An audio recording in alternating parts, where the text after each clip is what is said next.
थोड़ी तैयारी के साथ आयोजन आज आगाज किया है। बाड़मेर के लिए बहुत ही खुशी का विषय है कि नेशनल प्रतियोगिता का आयोजन यहाँ पर किया जा रहा है बास्केटबॉल बालिका का। और आज यहाँ पर पूरी तैयारियां की गई है और जैसा कि प्रधानमंत्री जी भी चाहते हैं कि खेलो इंडिया के माध्यम से आने वाले समय में हम खेल को आगे बढ़ाएं। और आज बहुत ही खुशी का विषय है कि खेल के अंदर पहले हम कभी मेडल के अंदर हिंदुस्तान पीछे होता था, सबसे निचले पायदान पर होता था। और आज खेलों के अंदर हमारे कई ऐसे भाई है और बहन है जो गोल्ड मेडल और लेके आ रहे हैं। तो निश्चित रूप से खेलों को प्रधानमंत्री जी को प्रोत्साहन देने की वजह से आज ये अवसर आया है। और आने वाले समय के अंदर खेल के माध्यम से हम देश का भी निश्चित रूप से आगे बढ़ेगा।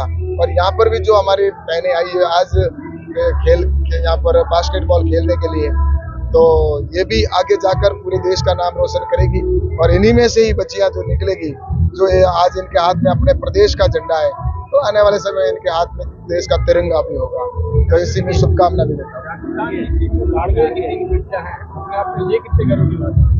ऐसा है कि बाड़मेर भी एक तरह से देखा जाए तो बहुत पिछड़ा हुआ जिला होता था कोई समय में, लेकिन आज चाहे वो शिक्षा के क्षेत्र में हो, चाहे खेलों के अंदर हो, चाहे वो कृषि के अंदर हो, और चाहे वो यहाँ पर उद्योगों की दृष्टि से देखा जाए तो निश्चित रूप से बाड़मेर जैसलमेर पर्यटन की दृष्टि से भी लगातार तरक्की कर रहा है, आगे बढ़ रहा है। और आज यहाँ पर जो बास्केटबॉल की प्रतियोगिता हो रही है, तो इस प्रतियोगिता के अंदर भी राजस्थान की जो टीम है, उस टीम के अंदर 3 हमारे बाड़मेर जिले की बेटियां हैं।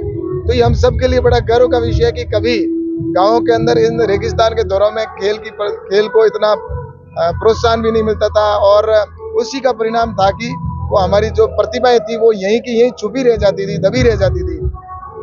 लेकिन प्रधानमंत्री जी ने जब से खेलो इंडिया प्रारंभ किया है, गांव के अंदर प्रतियोगिताओं का आयोजन करना शुरू किया, तो उन गांवों में से जो प्रतिभाएं निकली है, उन्हीं का परिणाम है कि आज 3 राजस्थान की टीम के अंदर हमारे बाड़मेर जिले की बेटियां जो देश का नाम रोशन कर रही है। नई सरकार बनने के बाद आज कर्णपुर में खेल हो गया, मंत्री जी हार गए। आज कर्णपुर में खेल हो गया, आपके मंत्री हार गए। नहीं, अभी रिजल्ट कहाँ आया है? आगे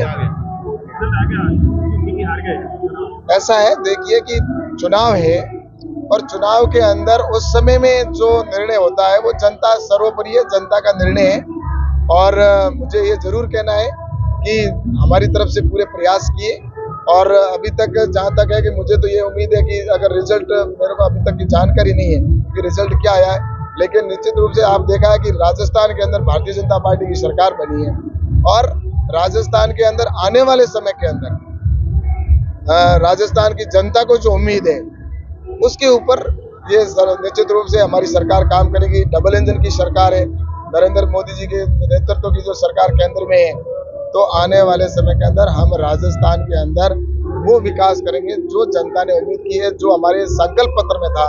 उस संकल्प पत्र के आधार पर हम यहाँ पर राजस्थान की जनता को विकास करके, और जो भारत को 2047 तक विकसित राष्ट्र बनाना है, तो उसके अंदर भारत का भी, राजस्थान का भी बड़ा योगदान होगा। क्योंकि राजस्थान को हमें बहुत पीछे रह गया। तो जो कांग्रेस की सरकार के समय में जब रहा, अशोक गहलोत की सरकार के अंदर जो केंद्र सरकार की योजनाएं थी, वो भी योजनाएं नीचे तक इम्प्लीमेंट नहीं होती थी। लेकिन अब आने वाले समय के अंदर हम निश्चित रूप से कह सकते हैं कि राजस्थान के अंदर वो सारी योजनाएं इम्प्लीमेंट भी होगी। और जो भारत को विकसित बनाना है, तो उसके अंदर हमारे गांवों के अंदर जो समस्या उनको समाप्त करना, और उसके लिए प्रयास करके और राजस्थान को एक कह सकते हैं कि सुनहरा राजस्थान आने वाले समय में बनाए।